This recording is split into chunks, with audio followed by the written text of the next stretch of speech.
The goals of a radiation safety program are to ensure that the radiation dose to individuals is as low as reasonably achievable and to minimize the potential for accidental exposures. To help us achieve these goals, each of us needs an understanding of the fundamental nature of radiation. In addition, we have to be able to recognize and employ these methods and techniques that we use to keep radiation doses as low as reasonably achievable and to comply with the procedures established to minimize the potential for accidental exposures. To begin the discussion, the fundamental nature of radiation was taught to us a long time ago by the early pioneers. Back before the turn of the century, Röntgen in his laboratory discovered X-rays, and immediately the medical community was anxious to use them because they gave them the capability of doing things that they hadn't been able to do before.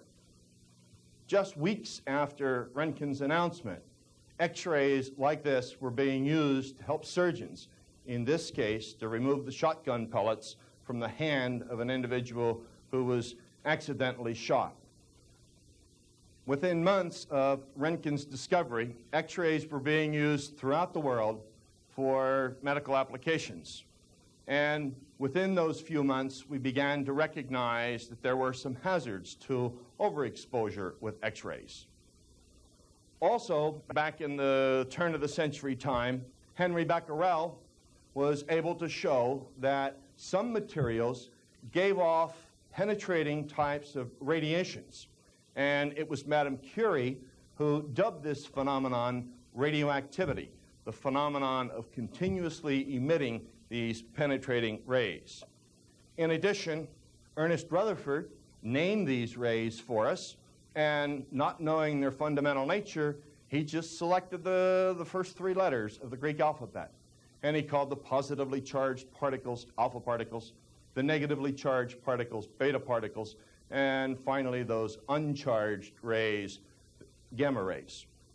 Scientists' understanding of the fundamental nature of matter began to improve as physicists were able to determine that the structure of the atom was mainly empty space, with most of the mass concentrated in the nucleus in the form of protons and neutrons surrounded by a cloud of orbital electrons.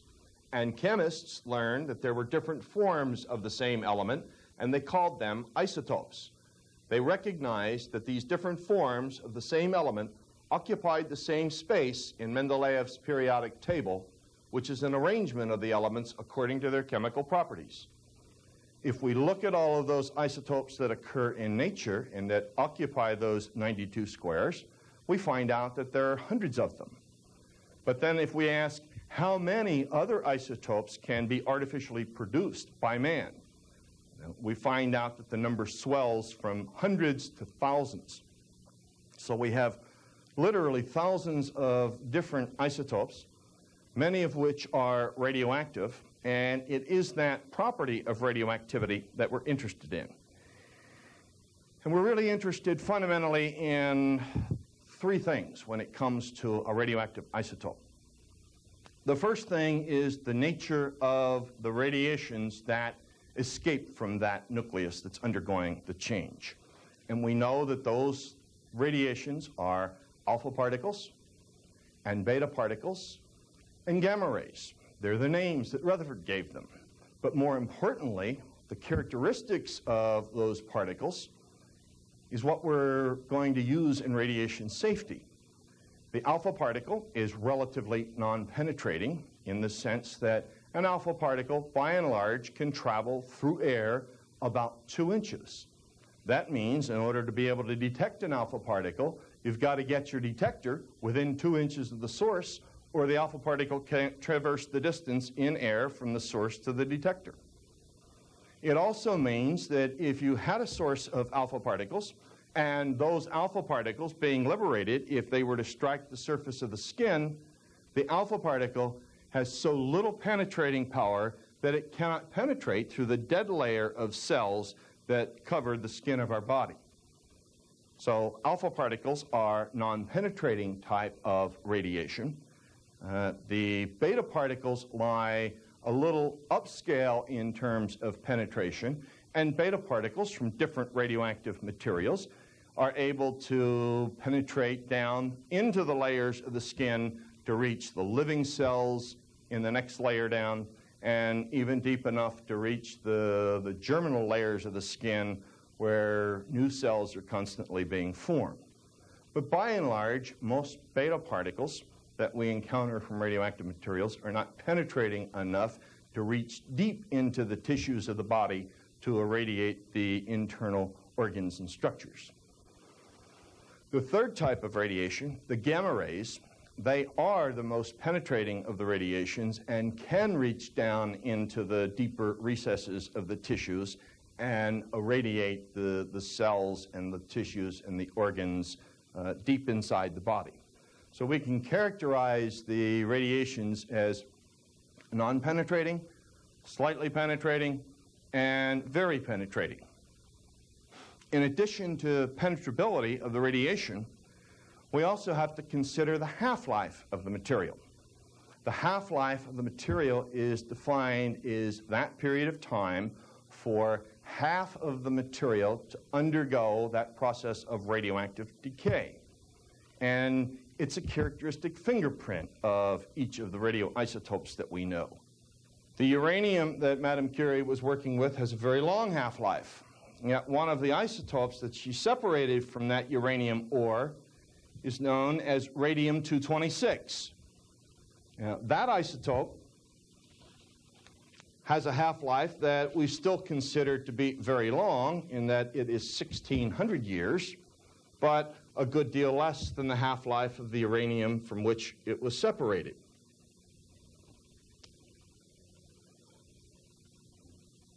Back during World War I, a very common industry was what is called the luminizing industry. And during that time, it was common to take a paint that contains fluorescent material and add to that paint a very small amount of radium-226. The rationale being that the bombardment of the radiation from the radium would excite the paint would glow in the dark. And sure enough, many dials and clocks and gauges were painted with this radium-based paint so that they would glow in the dark. This is the hour hand of a clock that was made back in those early days. And even though 50 years have gone by since that radium source was painted onto that hand, we find that a very small fraction of the radium has decayed away. Because in 50 years, only a very small fraction of radium with a half-life of 1,600 years, only a small fraction will decay away. What is left is the radium-226 that has not yet decayed and is decaying actually as we're looking at it. If its half-life is 1,600 years, what it means if we wait until 1,600 years from now, the activity will be half of what we could observe today. If we were then to wait another 1,600 years, the activity would be down to 25%, and then another 1,600 years, 12.5%, and so on. Which means that for that radiation source to decay down to, let's say, levels that are too low to be detected, we would literally have to wait many, many thousands of years. So the half-life is an important consideration in terms of radiation safety, because it tells me that that source is going to remain radioactive for a long period of time. Now, all sources don't have a half-life of 1,600 years. Some have half-lives that are measured in tens of years. Radioactive hydrogen, or tritium, has a half-life a little over 12 years. Some materials have very short half-lives. You could go to the hospital. The technetium-99 metastable that they use in clinical nuclear medicine has a half-life of 6 hours. So half-lives of radioisotopes range from very large values to very small values. And it's important in radiation safety from the protection standpoint. For example, We know that we're going to have to control this source for as long as we're going to be around, and then some, because of its 1,600-year half-life. Yet the technetium at the hospital, all we need to do is leave it in a safe storage area for a relatively short period of time, a matter of, say, a week, and the radioactive decay will have reduced it to an almost indetectable level. The interesting part about radium as a source has to do with the fact that the radium-226 liberates all three kinds of radiations that we've talked about. There are alpha particles streaming out from that pointer, but of course we can't see them because these particles and rays are invisible. There are beta particles that are streaming outwards from it. We can't see those either. And also gamma rays.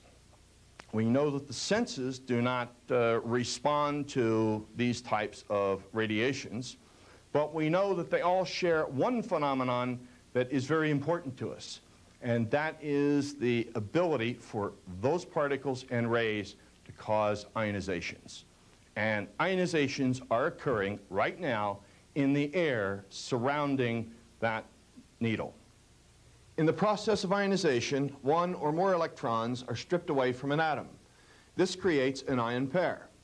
The previously neutral atom, having lost part of its negative charge, is now positively charged and forms one half of the ion pair.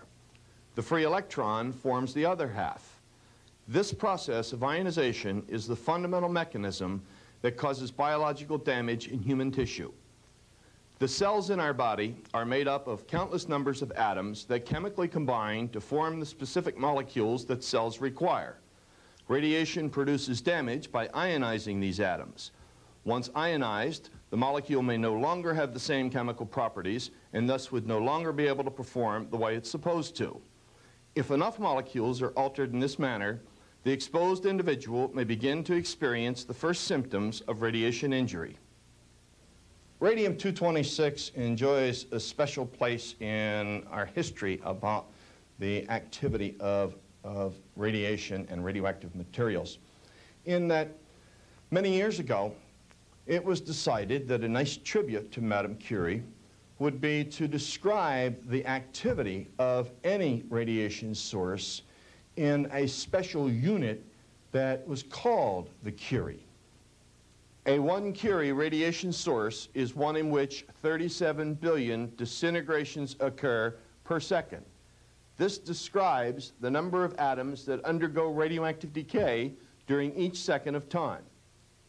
In a 1 millicurie source, 37 million disintegrations occur per second.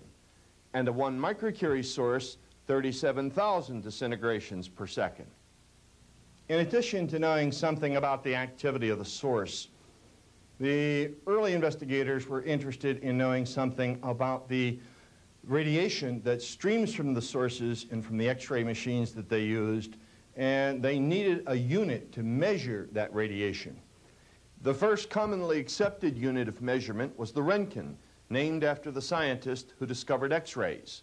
The Roentgen is a measure of the number of individual ionizing events that occur in a given volume of air. The Roentgen, however, is only useful in measuring X-ray and gamma ray radiation. The rad is the unit of absorbed dose.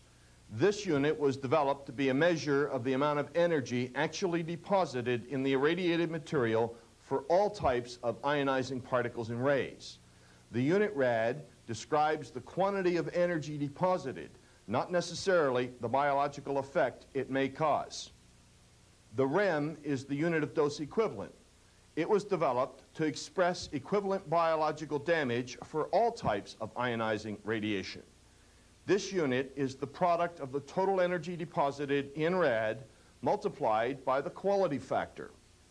This means that for a given amount of energy deposited in human tissue, alpha particles and neutrons have the capacity to do more biological damage than X-rays, gamma rays, or beta particles. The quality factor is a mathematical adjustment that compensates for the differences in biological effects caused by the various types of radiation. We use the gamma ray and X-ray as a baseline for comparison. Gamma rays, X-rays, and beta particles have a quality factor of 1. Neutrons have a quality factor of 10, and alpha particles have a quality factor of 20. Remember, that first unit, the Roentgen, is really a unit of the quantity we call exposure, because all it describes is the number of ion pairs that are produced in air by gamma rays and by X-rays. The rad is a unit of absorbed dose, and all it describes is the amount of energy deposited per gram of material. The rem is the unit that we use to describe the radiation dose to an individual. It is an estimate of the biological damage caused by that radiation. Usually, when we speak of ionizing radiation exposure and the dose units in rem, usually, if not stated, we're referring to whole body radiations. And from this position, this distance from that source, we could calculate the radiation dose equivalent in rem that I would receive if I had to sit here and work here for, say, 40 hours a week or 50 weeks in a year.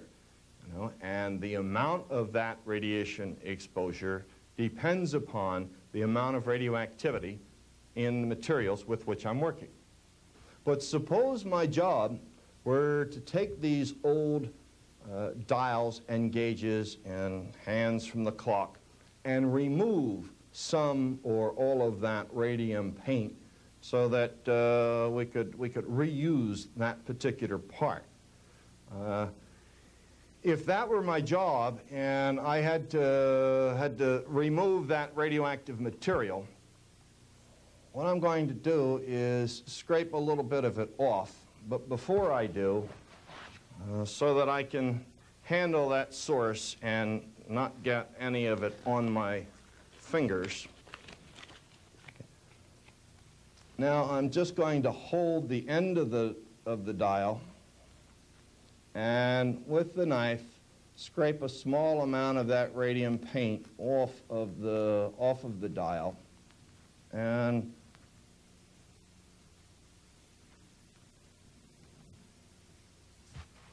now I am potentially being exposed by two routes. One from external radiation coming from the radioactive material, striking my body. The other from this loose material that has been scraped off. Suppose that represented all of the material that was taken off of that dial and the dial were clean. It clearly isn't. That's only a very small amount of the activity. We find out that that little bit of contamination, and that's what we call it because it's radioactive material in a place that we don't want it, but that amount of contamination is still significant, and if we remove the end window of the tube, it's pretty clear that there's a lot of radioactivity there, although not so much over here in this corner, virtually none there, and it's all in the center. We can see the contaminant as little particles. The next question is, are my fingers contaminated? And if we move away from the source, we find out that they do not appear to be. Okay. How about the tool? Is the tool contaminated? Now let's move further away from the source. I get the impression that there's a little contaminant still left on the end of the tool. And as long as I do operations like scraping or grinding or milling, I stir up loose radioactive contamination. In that process of stirring up loose radioactive contamination, I am potentially exposed to internal contamination from the radioactive material itself, from the radium-226 getting into my body. That radioactive material we referred to as contamination, and if, if we leave it there, sure enough, it'll get blown all over, and we will have a very difficult job of cleaning it up. So typically what we do is we control that loose contamination as best we can. But that's the next subject. If we think now of the radiation that the worker can be exposed to as either external from the radiation itself or internal by taking up the radioactive material, having the radioactive material be deposited in the body from which it can irradiate the cells and the tissues and the organs of the body, then we really have two modes of radiation exposure to address in our radiation safety program. The next thing that we have to do is to discuss radiation dose limits, and in order to do that, I would feel more comfortable if we could put this trace amount of contaminant in the radioactive waste and dispose of it properly.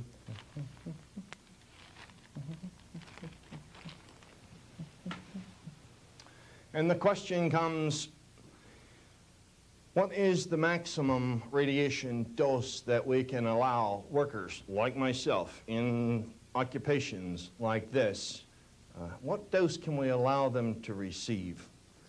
And the answer lies in our radiation philosophy, because the answer is as low as reasonably achievable. So the radiation dose that the worker is going to receive from the external irradiation and from any potential internal contamination that would contribute to the dose should be as low as reasonably achievable. However, it shall not exceed the published maximums, and essentially the published maximums are 5 rem per year. Remember now, everyone is exposed to ionizing radiation just because we live on this planet. Just by living on the Earth, each and every one of us is exposed to natural background radiation from cosmic sources bombarding our atmosphere, from radioactive materials in the Earth itself, and from the small amounts of radioactive materials found within our own bodies. This naturally occurring radiation is the major source of radiation exposure to man, and frequently is used as a standard of comparison for exposures to various man-made sources. The level of natural background radiation is normally expressed in units of millirem per year. The level of this background radiation is not the same everywhere. It varies by as much as a factor of 4 from one region to another throughout the United States. This geographical variation is primarily dependent upon the altitude above sea level, which increases the cosmic ray component, and also dependent upon the concentration of radioactive materials in the soil, predominantly uranium, thorium, and the radioactive isotope of potassium, which have been present in the Earth since our solar system was formed. Throughout the United States, this natural background radiation level varies from about 50 millirem per year to about 200 millirem per year, with an average value of about 100 millirem per year. In addition to this natural background radiation, the average person in the United States is exposed to additional man-made sources of radiation, including medical and dental X-rays, fallout from atmospheric weapons testing, release of radioactive material in natural gas mining and milling, nuclear energy, and a group of consumer product sources including television sets, luminous dial watches, smoke detectors, and static eliminators. This average annual radiation dose to the general population is about 200 millirem per year from sources that are a part of our natural and man-made background. Just for illustration purposes, suppose that we were to use a symbol. Let's suppose that this coin represented the amount of ionizing radiation that we all receive from natural sources. And at the same time, remember, we receive about an equal amount of radiation each year from man-made sources, the medical and dental x-rays and what have you. And if each of those represents 100 millirem, we can then say that the total radiation that our population is exposed to is equal to about 200 millirem in a year from natural sources and from man-made sources. How does that amount of radiation compare with the amount of radiation that is likely to cause some biological effects or some acute responses? We can examine that by looking at then what one full rem of radiation would be, and using the same analogy, one rem of radiation would be 10 of these background units. That's one rem. Okay?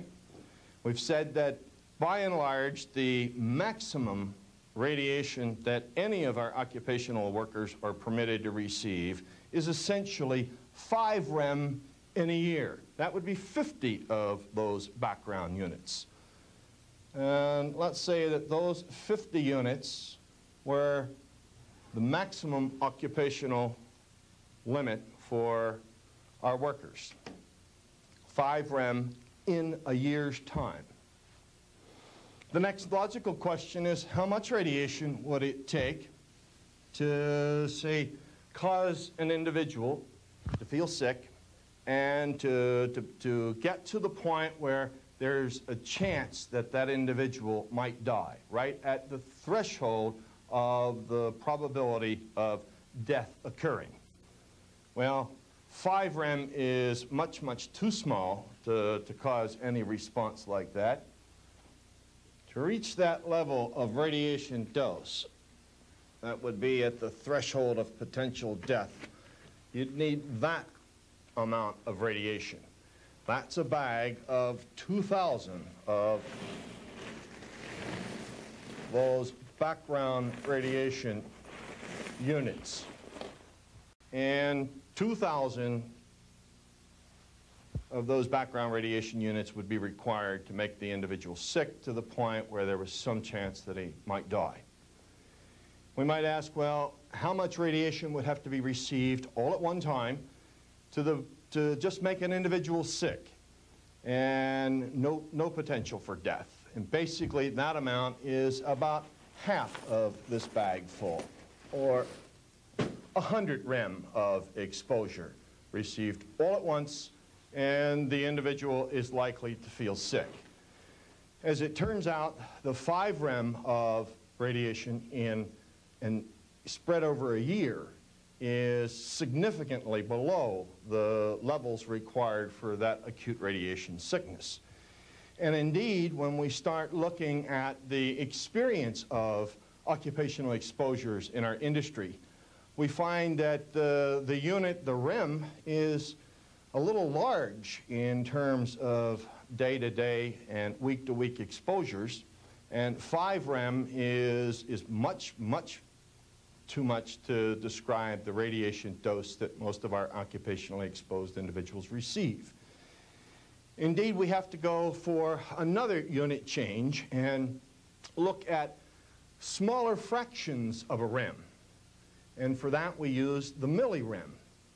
Well, if 5 rem is an annual maximum dose, then 5,000 millirem would be the equivalent. And to demonstrate 5,000 millirem, we just have to have our units changed into something smaller. And each one of these then could represent for us a millirem of radiation exposure. And remember, we said earlier that natural background radiation would be 100 of these from natural sources. And then from the man-made radiation exposures that we get, we need another 100 of those, and that our total for the year with no radiation work